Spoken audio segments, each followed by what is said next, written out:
우리는 지난주에 예수님께서 사망 권세를 이기시고 다시 살아나신 것을 기념해서 부활주일로 지켰습니다. 그러나 부활은 이례적 사건으로 끝나지 않습니다. 그래서 교회는 전통적으로 부활주일부터 성령 강림주일, 유대적 절기로는 오순절까지 50일간의 기간을 부활절이라는 절기로 지켜왔습니다. 지난주 우리가 부활주일로 지켰고, 이번 주는 부활 후 두 번째 주일, 다음 주는 부활 후 세 번째 주일, 이렇게 오순절까지 부활 후 몇째 주일 이렇게 이어가게 됩니다. 그러니까 부활주일은 한 번 행사로 끝나는 것이 아니라 부활 이후에 우리는 계속 부활 신앙으로 살아가야 한다는 것을 의미하는 것입니다. 이 세상은 예수께서 사망 권세를 이기고 부활하신 현장이다 라는 말과 같이 우리가 살아가는 이 세상은 부활의 현장이고, 또 이 세상에서 부활신앙으로 믿음의 행전을 계속 이어가는 것, 이것이 부활을 믿는 자들의 모습이라는 겁니다. 부활 후에도 제자들은 예수님의 부활을 믿지 못했습니다. 예수님은 믿지 못하는, 의심하는 제자들을 찾아다니시면서 부활의 증거를 보여주시고 부활의 믿음을 굳게 세워주셨습니다. 그래서 앞으로 몇 주 동안 부활 이후에 예수님께서 제자들을 찾아가셔서 만나주시고 부활의 증거를 보여주시고 말씀으로 이 부활의 믿음을 세워주시는 것들을 살펴보려고 합니다. 오늘은 이 부활의 첫 번째 증인이었던 막달라 마리아에 대해서 살펴보겠습니다. 성경에는 마리아라는 이름으로 등장하는 사람이 꽤 여러 명 나옵니다. 신약 성경에만 한 5명 정도 볼 수 있는데요. 예수님의 어머니가 마리아였습니다. 또 사도 요한과 야고보의 어머니도 마리아였습니다. 작은 야고보라고 불리는 자와 또 요셉의 어머니도 마리아였습니다. 또 베다니에 사는 나사로와 마르다의 동생도 마리아였습니다. 그리고 막달라 마리아도 이름이 마리아입니다. 막달라 마리아는 특별히 다른 마리아와 구별하기 위해서 그의 출신 지명인 막달라를 붙여 소개합니다. 이 막달라는 어디 있는 곳이냐면 갈릴리 호수의 제일 서쪽에 위치한 지역입니다.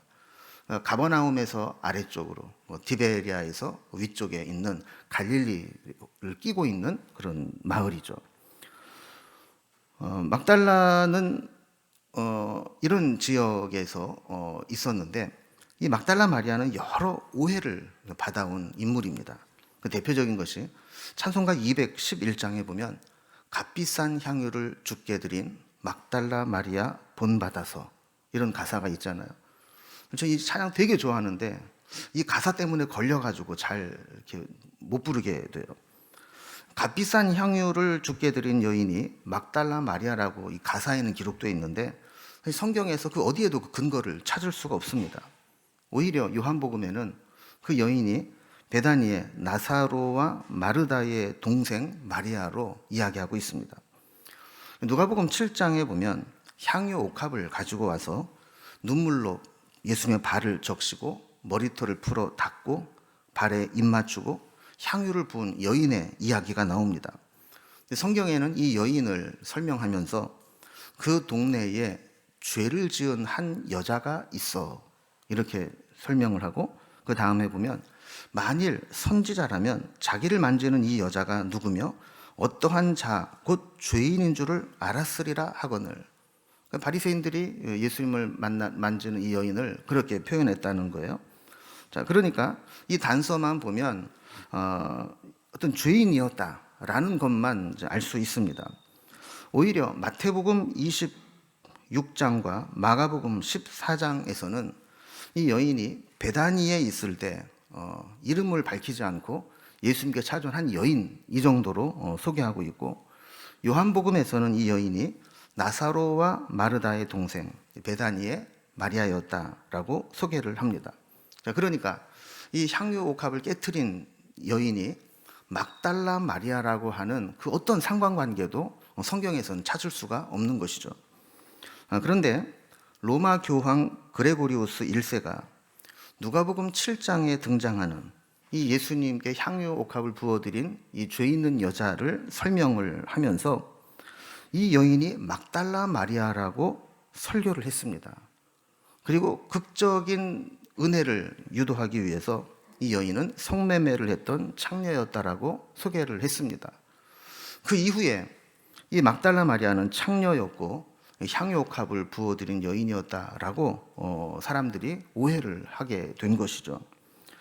후대에 예술 작품을 하는 사람들은 극적인 반전과 또 흥미를 이끌기 위해서 심지어 이 막달라 마리아를 예수님의 연인으로까지 비화해서 소재로 쓰기도 했습니다. 그러다가 1969년에서야 카톨릭 교회는 그레고리우스 1세의 설교에 실수가 있었음을 공식적으로 인정했고 1988년 교황 요한 바오로 2세는 그녀를 사도들의 사도라고 격상시켜서 믿음의 사람으로 인정을 하게 되었습니다. 막달라 마리아에 대해서 성경을 통해 알 수 있는 분명한 사실은 누가복음 8장에 나오는 대로 한때 7 귀신 들려서 고생을 하다가 예수님에 의해서 온전케 된 후에 몇몇 여인들과 함께 자기들의 소유로 예수님께 헌신했던 믿음의 여인이라는 것입니다. 그 이상의 다른 것과 자꾸 연결을 시켜서 확대 해석을 하거나 억지 해석을 할 필요가 없습니다. 복음서에서는 부활하신 예수님을 처음 목격하고 부활의 첫 번째 증인이 막달라 마리아라는 데 이견이 없습니다. 요한복음에서는 막달라 마리아 혼자 그 무덤을 찾아가서 예수님의 부활을 첫 번째 목격한 자라고 기록하고 있고, 마태복음 28장 1절에서는 막달라 마리아와 다른 마리아가, 그래서 막달라 마리아와 다른 마리아가 함께 동행했다고 기록을 합니다. 마가복음 16장 1절에서는 막달라 마리아와 야고보의 어머니 마리아와 또 살로메가, 그러면서 또 한 명의 살로메라는 여인의 이름이 등장을 합니다.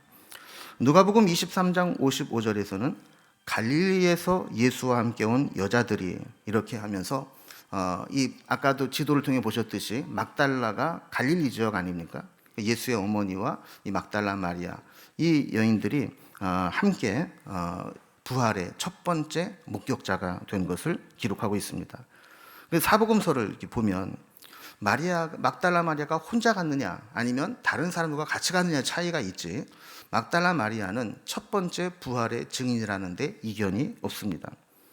자, 마리아에 대해서 이 정도 우리가 기본 정보를 좀 가지고 오늘 본문을 좀 살펴보도록 하겠습니다. 오늘 본문을 이해하기 위해서는 20장 1절부터 내용의 흐름을 알 필요가 있는데요.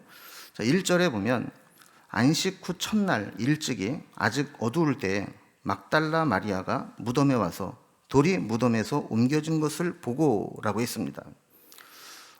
이 막달라 마리아는 예수님이 십자가에서 처형당하는 그 현장까지 찾아와서 가까이에서 예수님의 모습을 끝까지 함께했던 자이고, 또 임박한 안식일로 장례가 급하게 치러질 때 제대로 예수님의 시신이 수습되지 못한 것을 안타까워하고, 그 시신이 요셉의 무덤에 안장될 때 그 위치를 확인하고 돌아와서 안식일이 끝나면 찾아가겠다 하고 향품과 향유를 준비한 여인입니다. 그리고 안식일이 끝나자마자 날이 밝기를 기다리다 못해 이른 새벽에 무덤을 찾아 달려갔습니다. 자, 그런데 무덤을 찾아가서 보니까 무덤을 막고 있던 돌이 무덤에서 옮겨져 있는 것을 보고 깜짝 놀랍니다. 그리고 시몬 베드로와 예수께서 사랑하시던 그 다른 제자로 표현된 아마 사도 요한이라고 우리가 보고 있는데, 그 사람이 있는 곳을 찾아가서 이 무덤문이 열렸다는 사실을 알리게 되죠.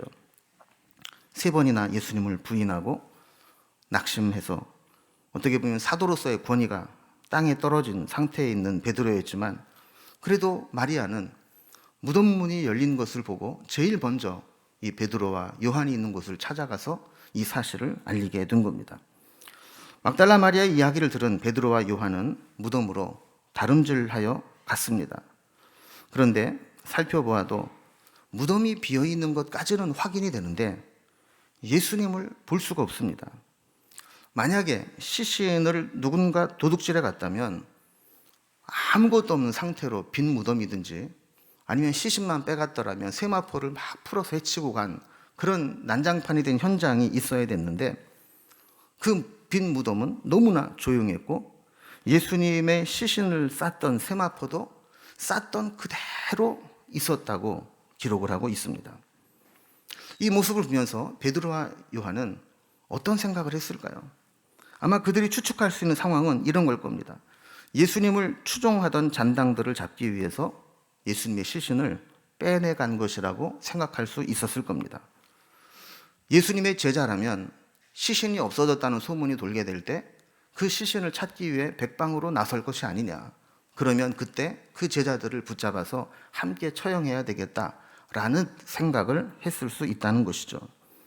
그래서 이 제자들은 두려움으로 무덤을 떠나 집으로 돌아갑니다. 자, 이러한 상상을 가능하게 했던 구절이 19절입니다.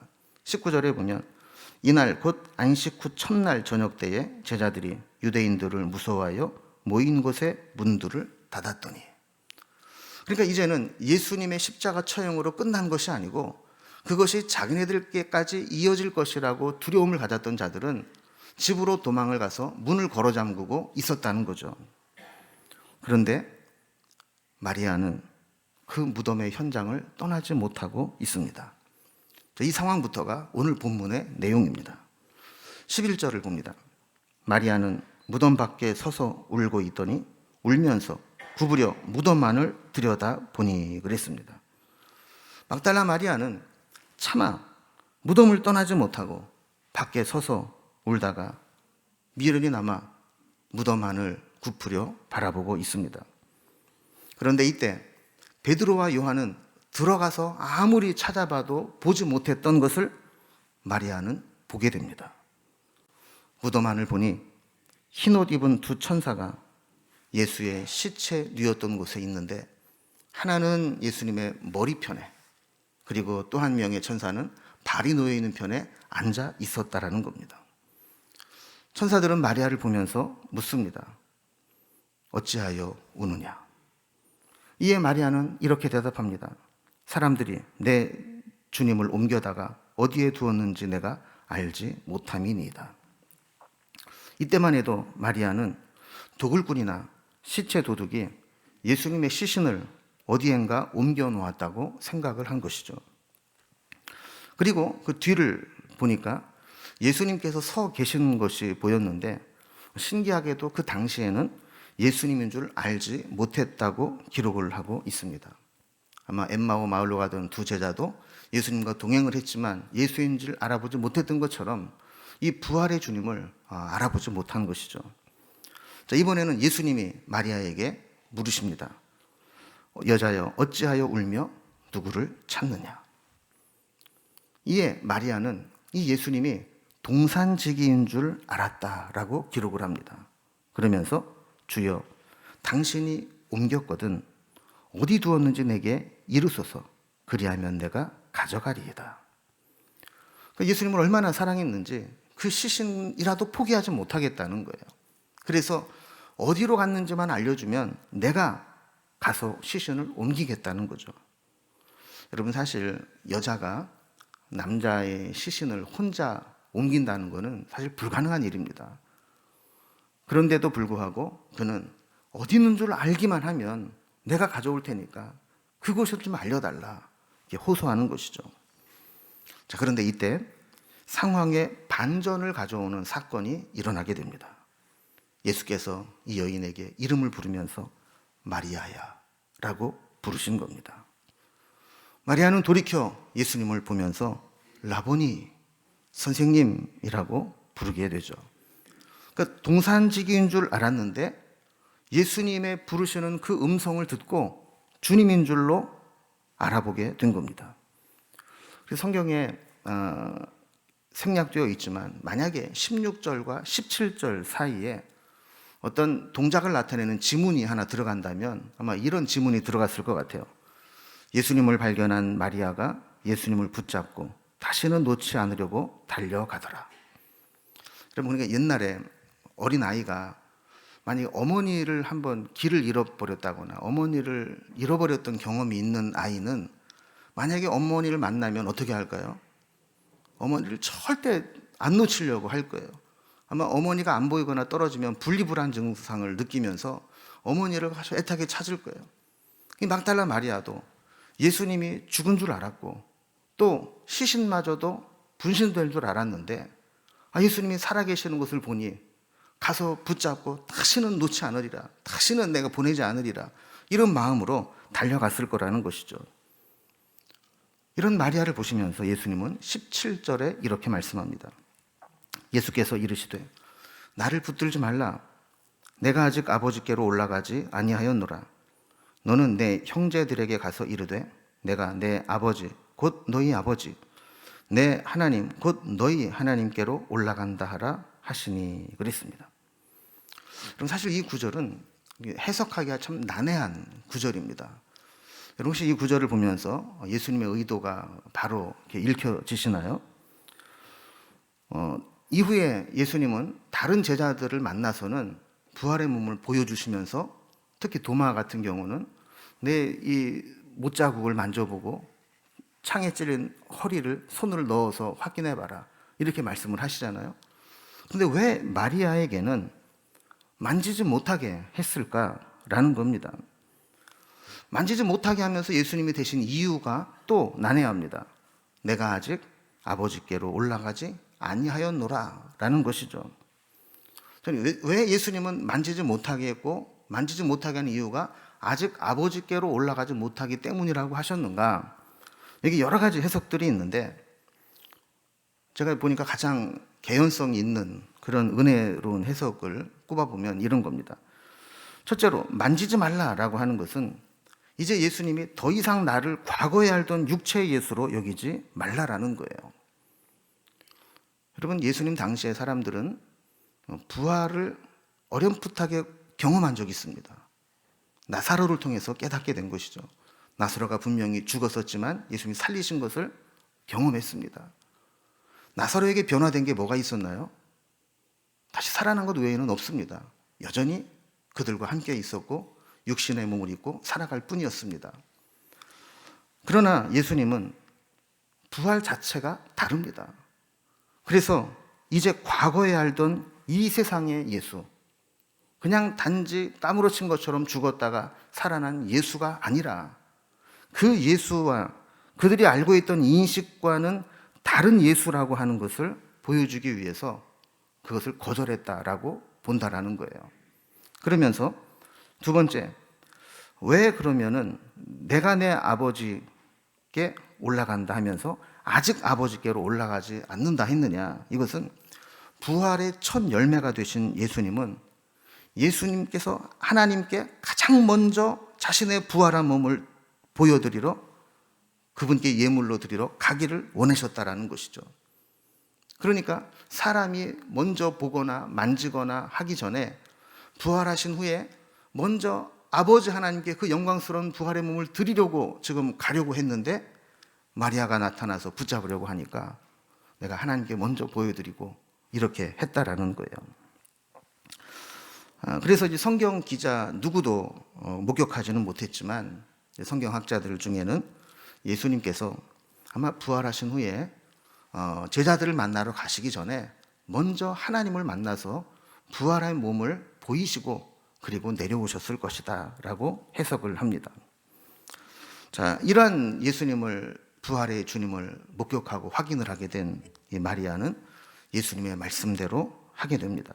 18절 말씀에 보면 막달라 마리아가 가서 제자들에게 내가 주를 보았다 하고 또 주께서 자기에게 이렇게 말씀하셨다 이르니라 그랬습니다. 자, 이렇게 마리아는 영광스러운 주님의 부활의 첫 번째 목격자가 되고 첫 번째 증인이 됩니다. 그렇다면 왜 많은 사람들 중에 이 막달라 마리아에게 부활의 첫 번째 목격자와 증인이 되는 영광을 허락하셨을까요? 이 막달라 마리아의 모습을 통해서 우리의 모습을 한번 돌아보기를 바랍니다. 먼저 첫 번째로는요, 마리아는 주님을 정말 사랑했지만 부활을 믿지는 못했던 여인이었습니다. 마리아는 정말 예수님을 사랑했습니다. 마리아가 예수님을 정말 사랑했던 이유는 누구보다도 큰 은혜를 입었기 때문입니다. 막달라 마리아는 7 귀신 들렸던 여인입니다. 귀신에 의해서 인생이 완전히 망가진 여인이었습니다. 귀신이 하나만 들어와서 괴롭혀도 사람의 인생이 망가지는데 7 귀신이 들어와서 번갈아 가면서 이 여인을 힘들게 할 때 정말 죽지 못해 살아가는 인생이었을 겁니다. 자기 의지대로 살아가지 못하고 귀신이 역사할 때마다 미친 사람처럼 제정신으로 살지 못한 눌린 삶을 살았을 겁니다. 사람들에게도 버림받고 멸시당하는 비참한 사람이었을 겁니다. 그러던 자신을 예수님이 귀신을 쫓아주시고 온전한 삶으로 회복시켜 주셨습니다. 죽었다 살아난 것 이상의 은혜입니다. 비록 육체적으로 죽었던 것은 아니지만 삶의 의미로 보거나 영적으로 볼 때 7 귀신에게 시달린다는 것은 죽은 것과 다를 바가 없었던 인생이었습니다. 여러분, 우리도 주님을 사랑하지 못하거나 주님을 향한 사랑이 식었다면 그건 거의 100% 우리 안에 은혜가 식었기 때문입니다. 내게 주신 은혜가 기억되지 못하고 잊혀지고 식어지게 될 때 우리는 당연히 주님을 향한 사랑하는 마음도 식어지게 되는 것이죠. 주님을 사랑했기에 막달라 마리아는 어두울 때 가장 먼저 무덤으로 달려갔습니다. 마리아는 아마 안식일이 지나가기만을 기다리면서도 예수님을 생각하는 마음으로 가득 차 있었을 겁니다. 새벽같이 달려가는 그 모습을 보면서 주변에 누군가 있었다면 극성이다, 극성, 이렇게 이야기했을 것입니다.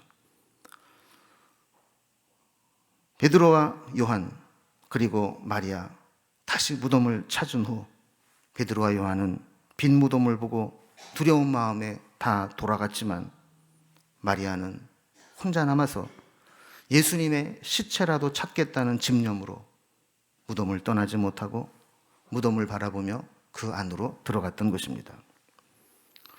이 마리아의 모습을 보면 우리가 주님을 따르는 데는 사랑하는 마음만 가지고는 부족하다라는 것을 깨닫게 됩니다.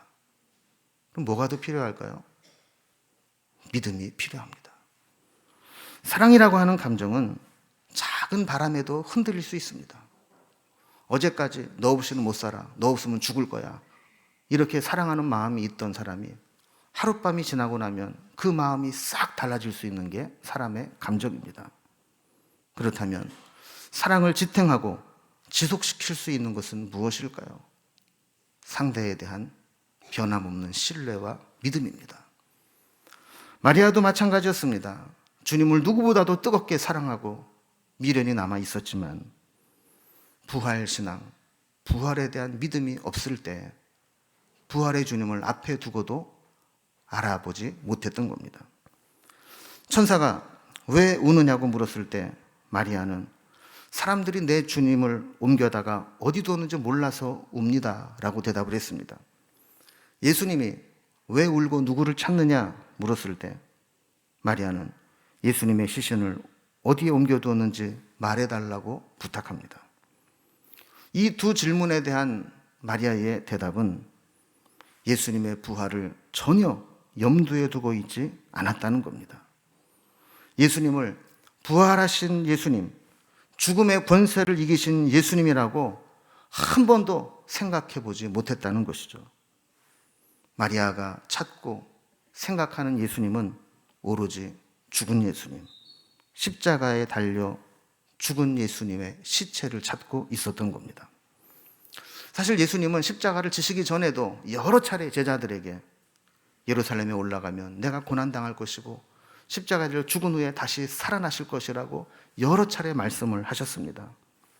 그럼에도 불구하고 아무도 그 이야기를 귀 기울여 듣지 않았고 믿으려 하지 않았습니다. 왜냐하면 예수님의 죽으심은 그들이 기대하는 예수님의 모습이 아니었기 때문입니다. 여러분, 사실 우리도 성경을 읽으면서 내 마음에 드는 거, 내 기대를 충족시키는 건 막 줄을 긋고 막 외우고 뭐 이러면서 내가 사랑하는 말씀 이르지만 정말 나에게 헌신을 요구하고 제자도를 이야기하고 올바른 믿음에 대해서 얘기하는 것은 그냥 넘어갈 때가 있지 않아요? 그들은 아예 그들의 기억 속에, 생각 속에, 의식 속에 부활이라는 것을 두고 있지 않았습니다. 그래서 예수님을 보고도 동산지기인 줄로만 알았고, 다시 살아나신 예수님이 자기 눈앞에 있다는 것은 꿈에도 상상하지 못했던 겁니다. 우리는 보통 자기가 보고 경험하지 못한 것은 자신의 인식 속에 함께 존재하지 못할 때가 많습니다. 내가 보고 경험한 것을 이야기하면 금방 이해하고 수긍하지만, 내가 보지 못한 것, 내가 경험하지 못한 것, 내 생각 속에 불가능하다고 생각하는 것을 이야기하면 쉽게 수용하기가 어렵다는 것이죠. 저들 역시 부활에 대한 말씀을 해도 자신의 인식 속에 공유하고 있기가 어려웠기 때문에 부활하신 예수님을 보는 현장에서도 주님을 알아보지 못했던 겁니다. 주님은 그런 제자들을 찾아가셔서 부활의 증거를 보여주시고 부활을 믿게 하셨습니다. 증거는 논리와 이성을 초월합니다. 우리가 아무리 논리적으로, 이성적으로 이해가 안 되는 것도 증거를 보면 받아들일 수밖에 없는 것이죠. 그래서 우리는 지식으로만 아는 주님이 아니라 내가 만나고 체험하고 영적으로 주님을 영접한 그 사건이 필요합니다. 우리가 처음 신앙생활을 할 때 사형리를 통해 예수님을 영접하고 설교를 들으면서 하나님에 대한 밑그림들을 그려가고 성경과 교리를 공부하면서 우리 인식 속에 하나님을 알아가는 것 중요한 과정들입니다. 그러나 여기에서 한 걸음 더 나아가야 합니다.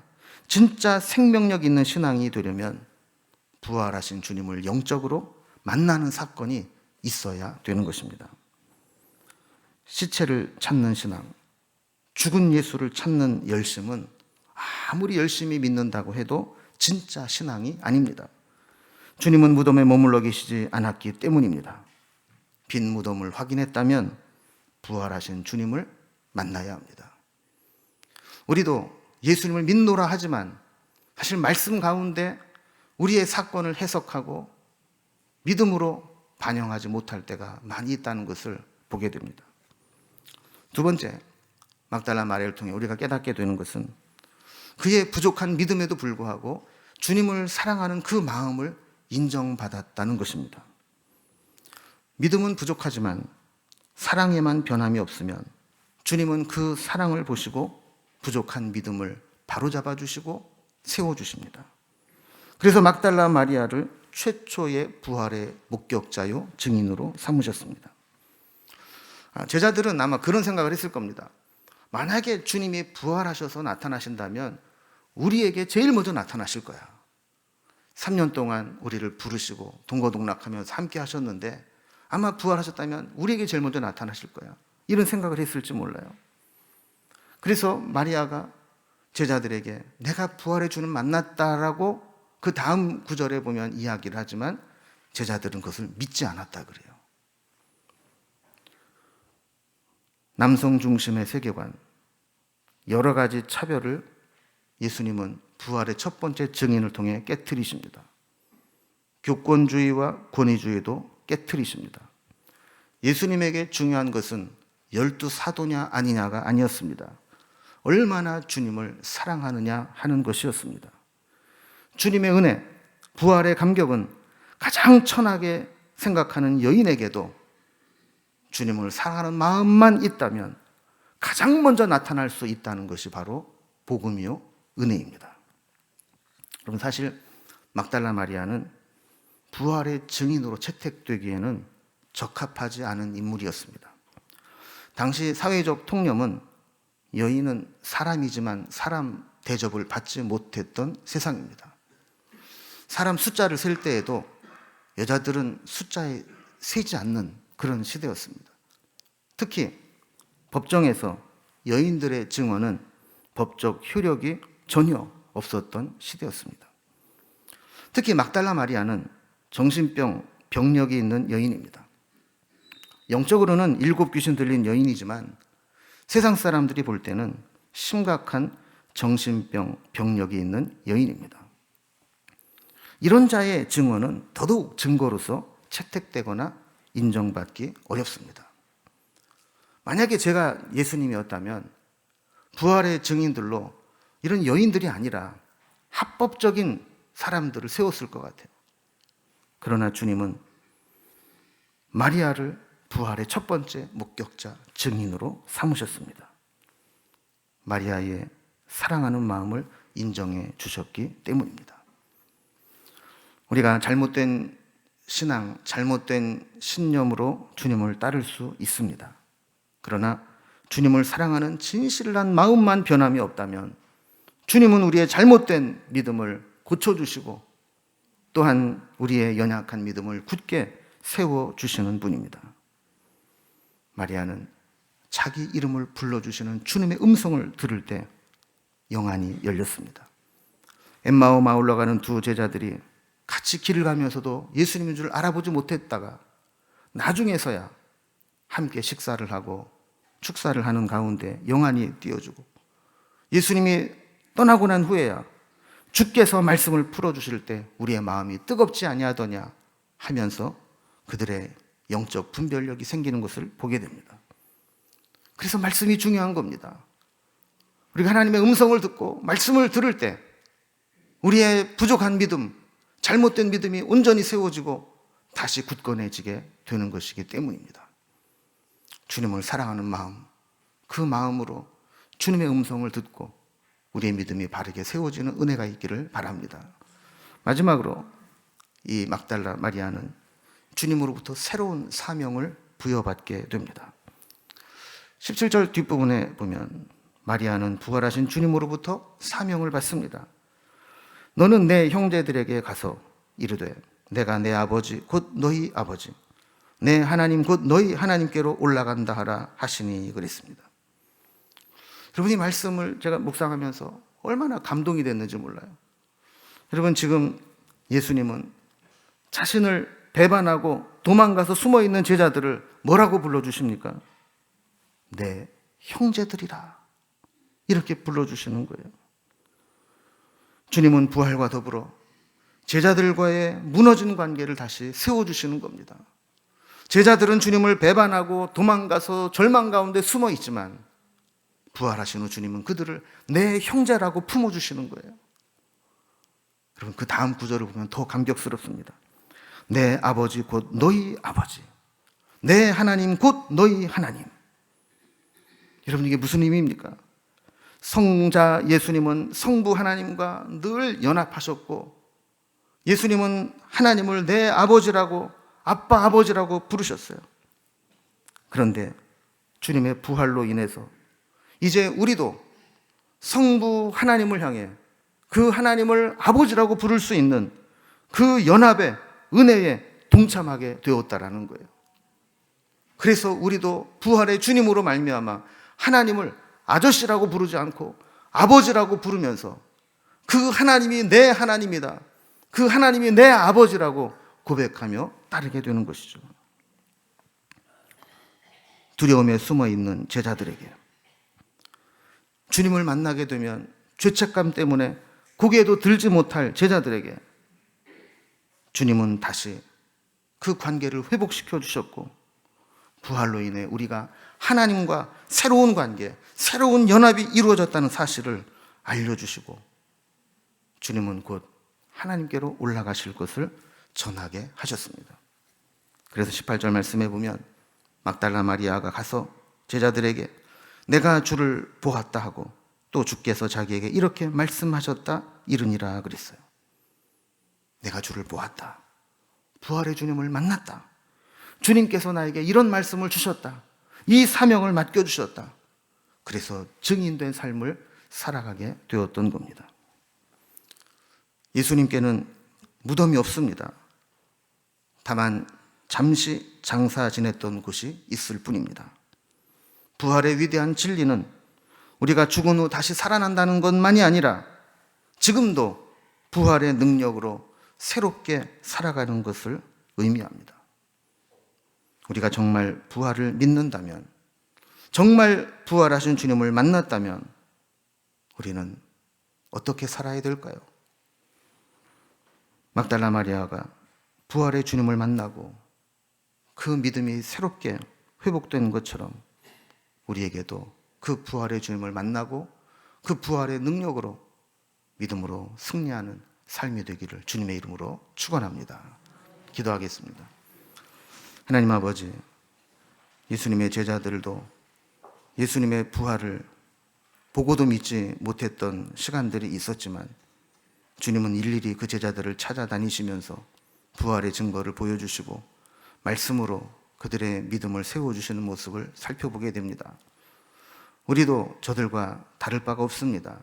믿노라 하지만 삶의 현장 속에서는 믿음으로 반응하지 못하고 낙심하고 좌절하고 두려워할 때가 많습니다. 주님께서 마리아를 만나주시고 제자들을 만나주신 것처럼 우리도 만나주시고 우리의 잘못된 신념, 잘못된 믿음, 부족한 믿음을 바로 세워 주시옵소서. 그래서 이 세상을 살아갈 때 세상 풍파에 흔들리거나 넘어져 절망하는 것이 아니라 다시 살아나신 부활의 능력을 우리가 소유하고 믿음으로 승리하는 삶을 살게 하여 주옵소서. 예수님의 이름으로 기도드리옵나이다. 아멘.